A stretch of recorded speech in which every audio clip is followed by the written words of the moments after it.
Hi friends, I have a little note to make about what we're reading today in Word of God Fridays from the Gospel of Mark in chapter 16. There's a little note that says right here in the NIV, the earliest manuscripts and some other ancient witnesses do not have verses 9 through 20.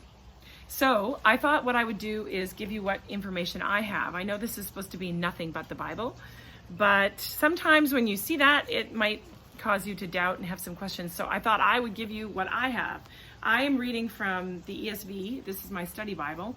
So although I've been reading in the NIV, I'm going to read what my ESV study notes say about that little section there that gives us that little pause. So here's what it says. Chapter 16, 9 through 20, longer ending of Mark.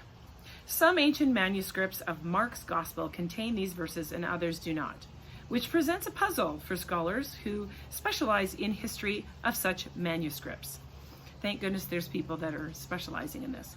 This longer ending is missing from various old and reliable Greek manuscripts, especially the Sinaiticus and the Vaticanus. Okay, forgive my mispronunciations. As well as numerous early Latin, Syriac, Armenian, and Georgian manuscripts.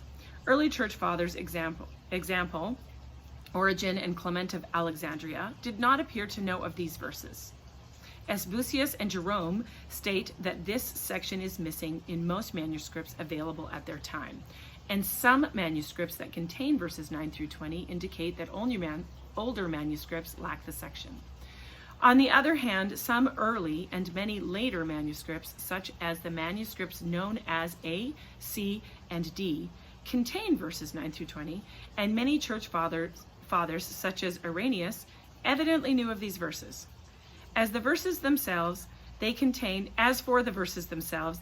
various Greek words and expressions uncommon to Mark, and there are stylistic differences as well.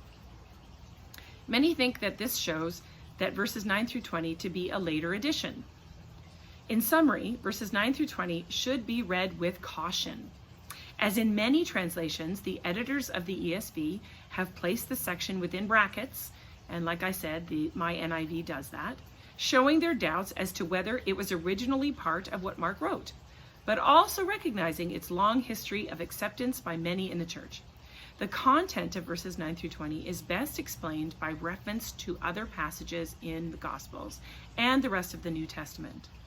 Most of its content is found elsewhere, and no point of doctrine is affected by the absence or the presence of verses 9 through 20. With particular reference to verses 18, there is no command to pick up serpents or to drink deadly poison. There is merely a promise of protection as found in other parts of the New Testament. See Acts chapter 28, verses 3 through 4, and James 5, 13 through 16. Then it also talks about here to look at the reliability of the New Testament manuscripts that's found in the back of this text of this study Bible. And I also looked at, there's a section in here that talks about the reliability of the Old Testament and the primary sources that it has. I'm not going to get into that. Just the conclusion part where it says that while some places remain where it is hard to be sure of original reading, as a general assessment, it is safe to say that the Old Testament text that is the basis of modern English translations is remarkably trustworthy, which is true. I could go into it and I'm not going to because we're focusing on the New Testament. I'll read the last section here where it says, what is at stake? The most significant textual variants certainly alter the meaning of various verses. And where the meaning of verses is changed, paragraphs and even larger units of thought are also affected to some degree.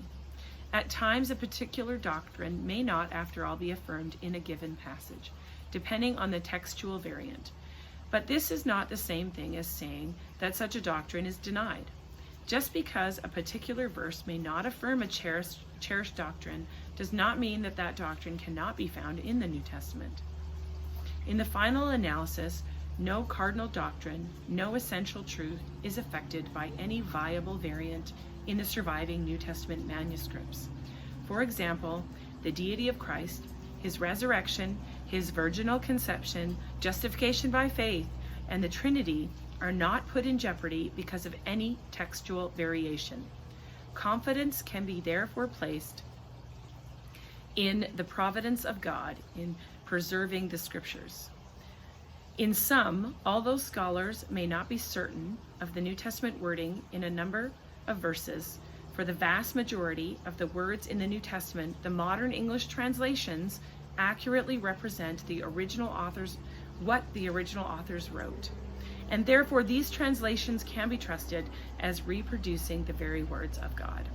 Now, as I said, I am not a scholar, and I'm thankful that there are scholars. I have done my homework on this, though, to my own understanding. And I'm sure I'm going to have some people, if I post this, that will disagree with me and say this is the only translation. But I am not going to quibble about such things.